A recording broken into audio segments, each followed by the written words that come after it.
Hello po sa inyong lahat mga ka-crypto. Ako po si Pinoy Crypto Trader at sa video na ito ay atin pong pag-uusapan ang tungkol sa balitang ito.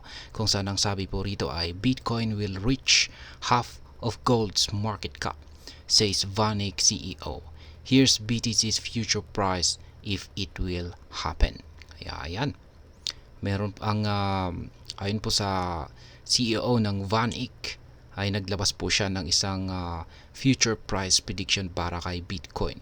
Kung ano ang magiging presyo nito kung sakaling si Bitcoin ay makuha niya or mapantayan niya yung kalahati na market cap ng gold.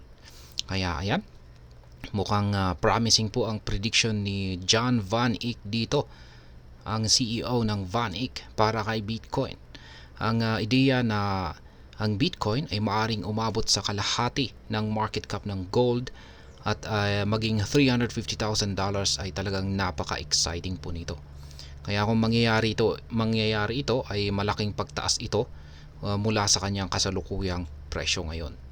Kaya ang pananaw po ni Ginoong Van Eck na si Bitcoin ay magiging store of value na katulad ng gold ay napaka-interesting na rin. Lalo na at binanggit niya na ang mga pagbabago sa monetary policy ng central banks ay maaari pong mag-benefit sa parehong gold at si Bitcoin. Kaya ang posibilidad na tanggapin ng central banks itong si Bitcoin bilang bahagi ng global monetary system ay isa po itong malaking bagay. Kaya kahit na medyo extreme ang prediction na ito, sa kabila ng mga uncertainties ay nananatiling confident pa rin si Ginoong Van Eck sa long-term growth ni Bitcoin. Kaya mahalaga rin ang kanyang payo na magkaroon ng diversified portfolio at maging aware sa volatility ni Bitcoin. At ayan, bago po tayo magpatuloy ay nais ko lamang po munang bigyang linaw ang aking disclaimer kung saan ang nilalaman po ng video na ito ay hindi po ito isang financial advice. For education and information purposes lamang po ang layunin nito.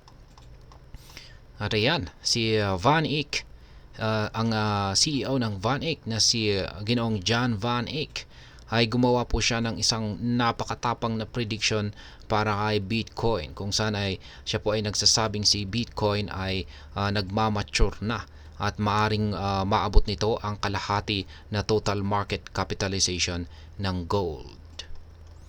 Sa isang recent interview or panayam ay ipinaliwanag ni Ginoong Van Eck na ang prediction na ito ay maglalagay sa presyo ni Bitcoin malapit po sa mga presyong $350,000, kung saan ay isa po itong malaking pagtaas mula sa kanyang kasalukuyang presyo ngayon. Kaya ito po yung kanyang aktual na sinabi rito. I mean, Bitcoin is growing and eventually it will be half the total market cap of gold, which is about $350,000. Yan po ang kanyang sinabi na siyang nagpapahiwatig ng isang long-term growth potential nito. Si Ginoong Van Eck, ang kanyang kumpanya ay nangunguna po ito sa crypto at saka gold investments. Siya po ay naniniwala na si Bitcoin ay magiging store of value na katulad din ng gold, lalo na habang nagsisimula ang central banks na baguhin po ang kanilang monetary policy.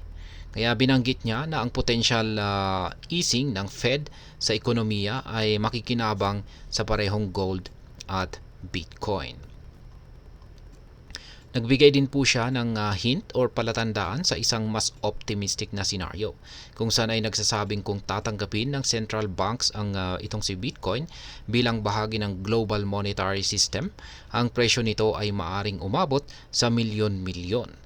Kaya gayon pa man ay maingat po si Ginoong Van Eck sa pagtalakay ng mga extreme predictions na ito ng detalyado. Kaya yan na naman ang kanyang aktual na sinabi rito. The super bulls think if central banks adopt Bitcoin, it could be worth millions.